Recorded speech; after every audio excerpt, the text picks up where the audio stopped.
Alright guys, I'm Eric, I'm your instructor for the day. We're going to talk about PPE.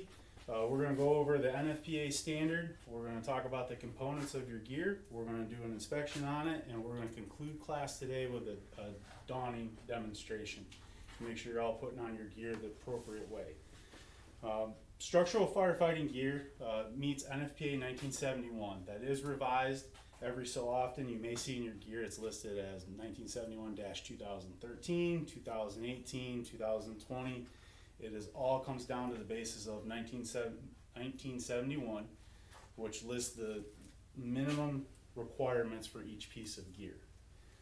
Structural firefighting gear has multiple components: helmet, structural firefighting boots, structural firefighting jacket, turnout pants, a flash hood, and gloves.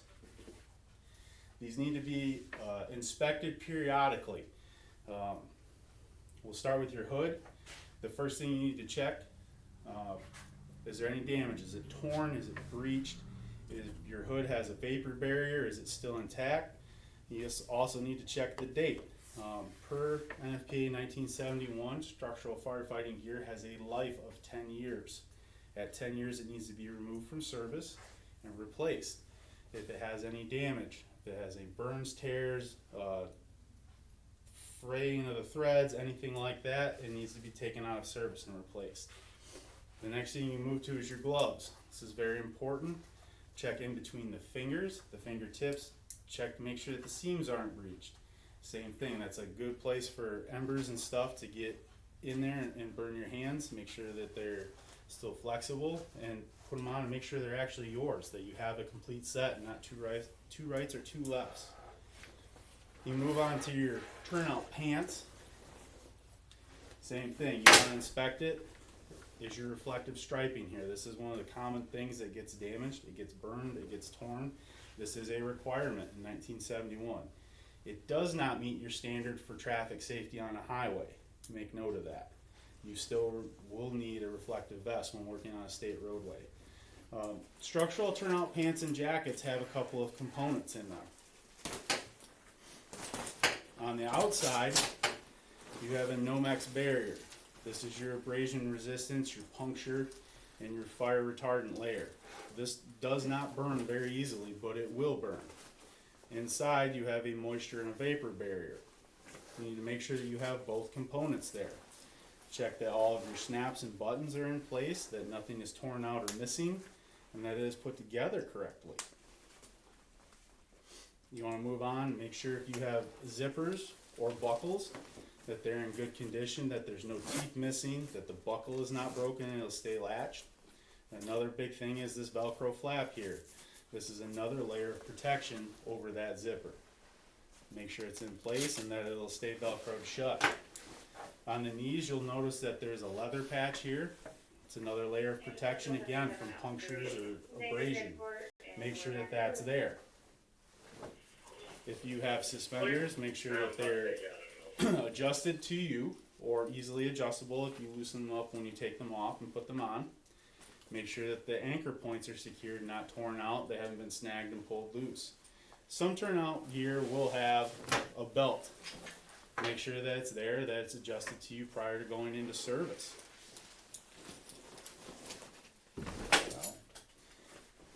On your jacket, it's much like the construction of your pants. You have multiple layers in here. You have your Nomex outer layer. You have your moisture and vapor layer on the inside. Again, make sure that it is in place. Make sure that the sleeves are attached so it's not all balled up and you can easily put it on. Again, check your reflective striping. Make sure that it's not burned, torn, or missing. Make sure your pockets are all intact. You don't want to lose a radio or any of your hand tools. Check your zippers and make sure they're in place and working order, or buckles.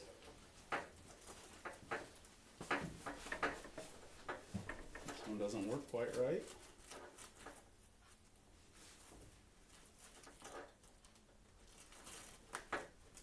There we go. So the zipper's intact, and again, make sure that your Velcro strap or flap will secure close. Now, on structural turnout jackets, you have a collar with a flap over the neck. When you put this on, to make entry into a structure fire, that needs to be clasped shut. That's what seals up the collar of your jacket and keeps any debris or burning embers from going down the front of your jacket. When you move on to boots, there's different styles. These are rubber, there are leather, and there are composite. Big things to check for here is that your steel toe and steel shank is in place, that you have no punctures in the bottom, and if you have rubber boots, they're very prone for cracking at flexion points. Make sure that those aren't an issue. And then you'll move on to your helmet. This is a composite helmet. Again, it meets NFPA 1971.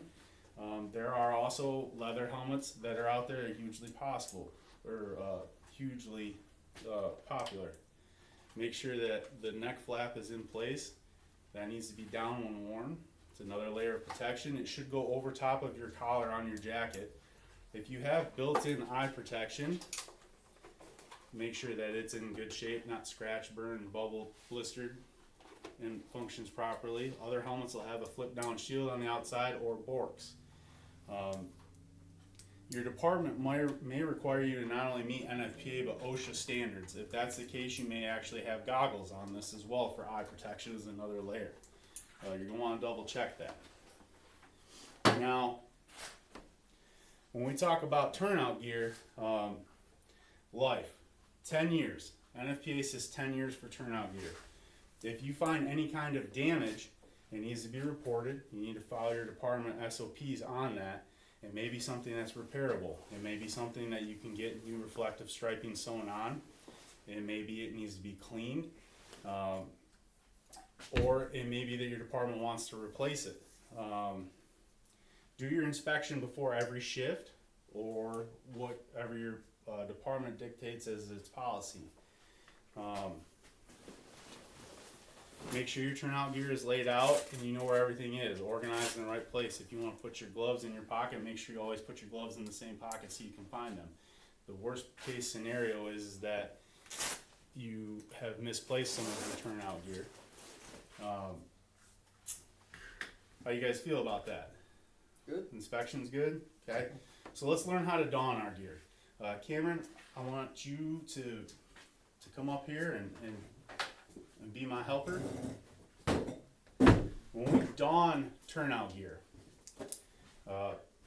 set your gear here. These are designed and built with specific reasons and purpose. You may want to store your pants and boots like this, with the boots inside of the pants for ease of putting on. Go ahead and put those on for me, Cameron. How often do you have to wash this? That's going to be by your department SOP. Manufacturers are going to have a recommendation that would be a good thing to follow, or your department SOP. Some departments say twice a year, some departments say after every fire. So when we put our turnout pants on, go ahead and buckle them all up to the front. All zippers up, all buckles clasped. He's adjusted his suspenders. Now when we look at turnout pants, they come up above the hip here. The other aspect, here, step over to the side so they can see, is you need to have at least 6 inches of overlap on the bottom of your pant leg above your boot. That is to cover, or to make sure that your lower leg and ankle and the top of your boot is always covered when you're crawling, kneeling, stepping. You don't ever want that to ride up. Turn around for me. The other aspect is that the back of the pants comes up higher in the middle of the back. That's also going to be for overlap. Cameron, can you go ahead and put your jacket on for me?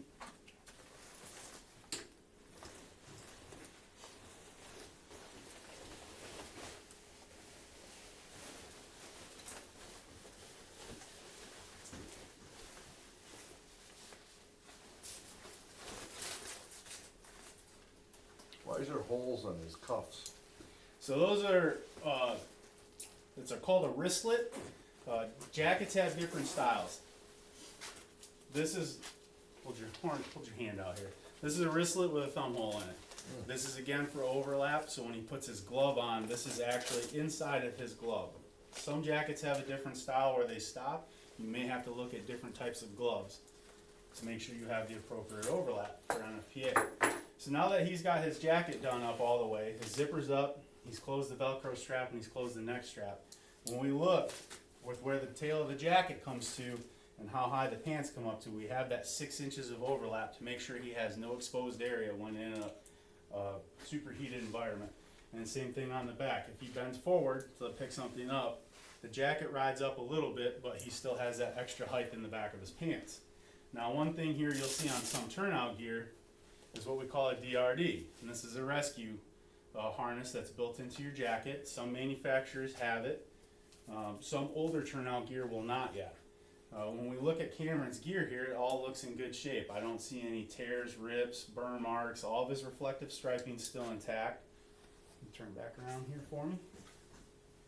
So now we can move on to our flash hood.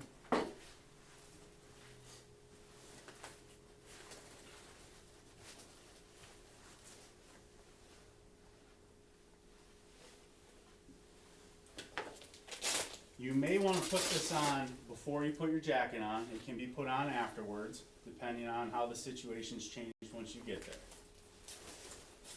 And just like Cameron did, you want to make sure that this is tucked down in your jacket all the way. Again, that's for overlap and it's to protect you in the environment. So he's got that on. Cameron, can you put your helmet on for me?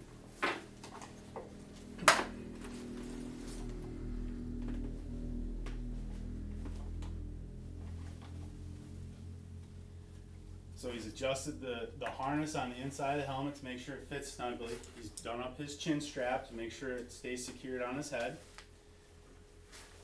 And he's put his Nomex hood down in the back. Go ahead and turn it off for him. So as we see, that hangs down and it covers the collar of his jacket. And that's for anything that runs off the back of your helmet will run down past the collar of your jacket and not go down into it. Do you have your gloves? Yes. And then we have our turnout glove.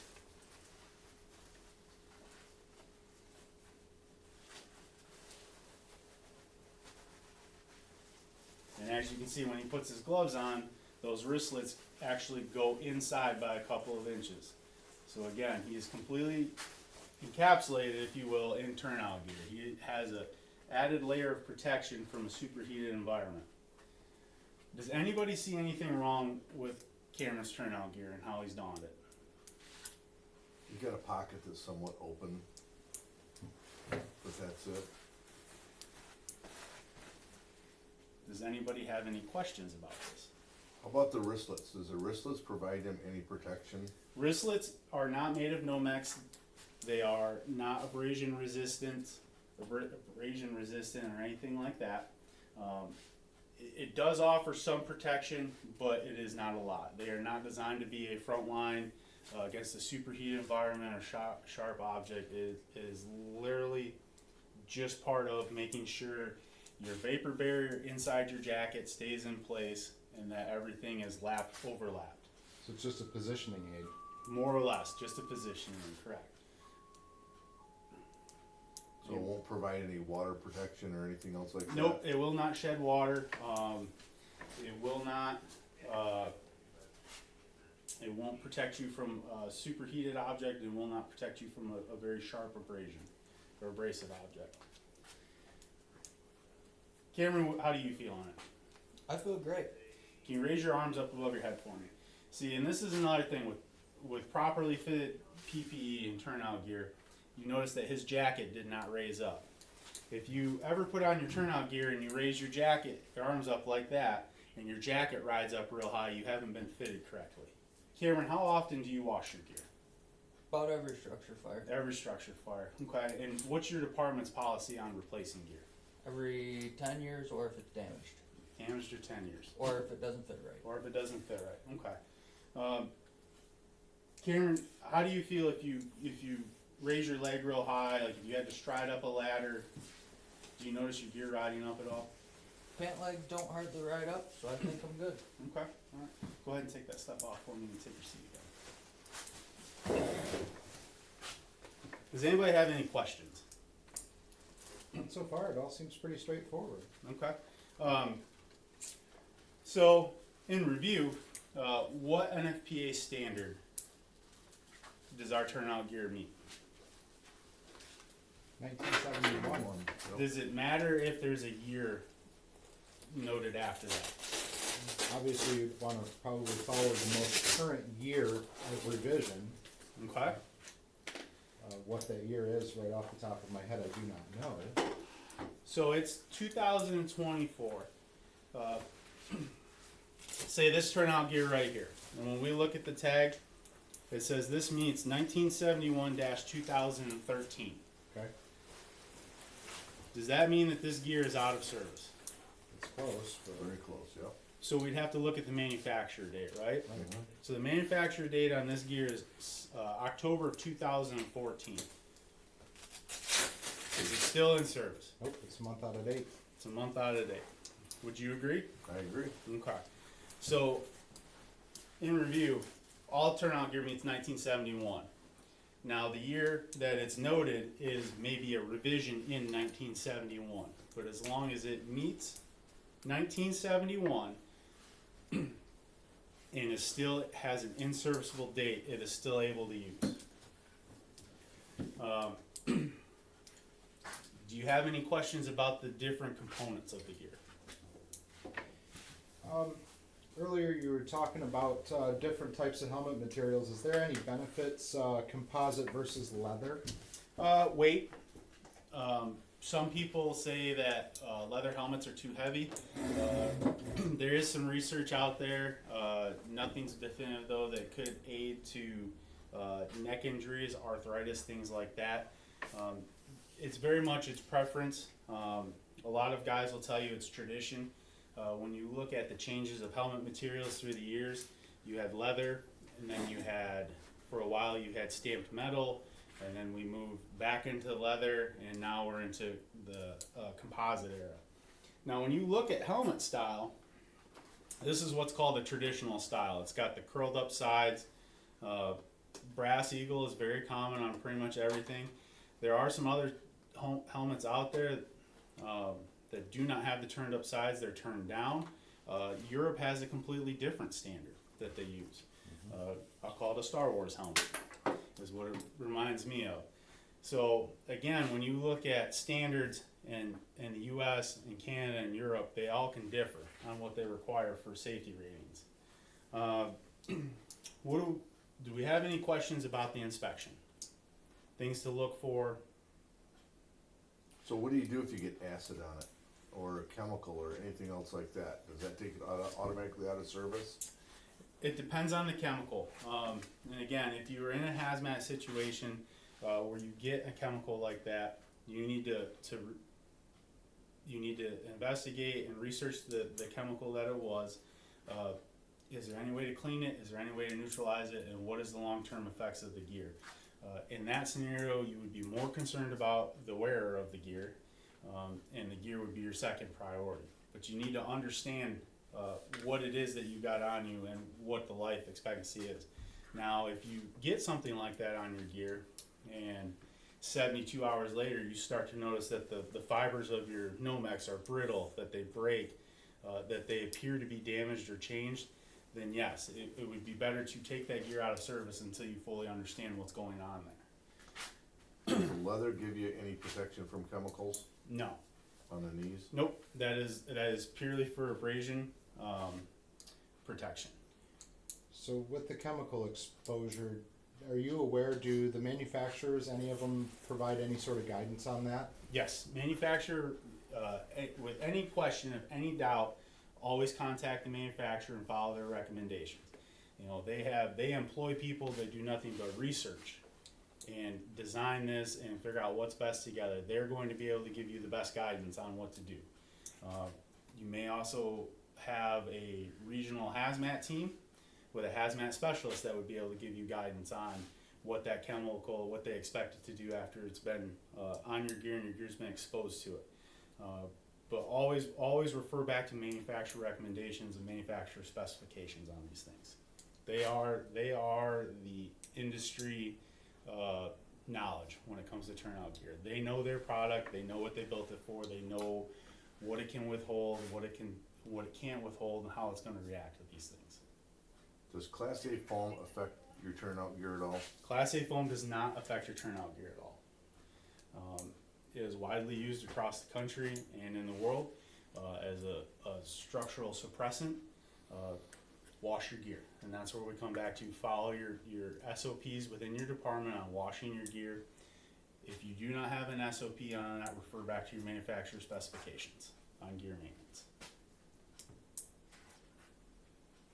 Okay, so a couple review questions. What NFPA standard do we follow? 1971. That's right. And how or when should your gear be removed from service? After 10 years or if it's damaged. 10 years or if it's damaged. Very good, very good. So that is our presentation on turnout gear. Do you guys have any other questions before I hand out the test? Does everybody have a pen? We do now. We will in just a second. Is this an open book test? Not open book. No. No book for today. Okay. Alright. Pass one down, Cameron.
Want me to sign them?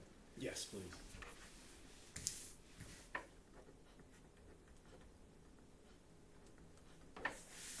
Alright, perfect. When you're done, pass those to the front. I'll get those graded and get the scores back to you guys.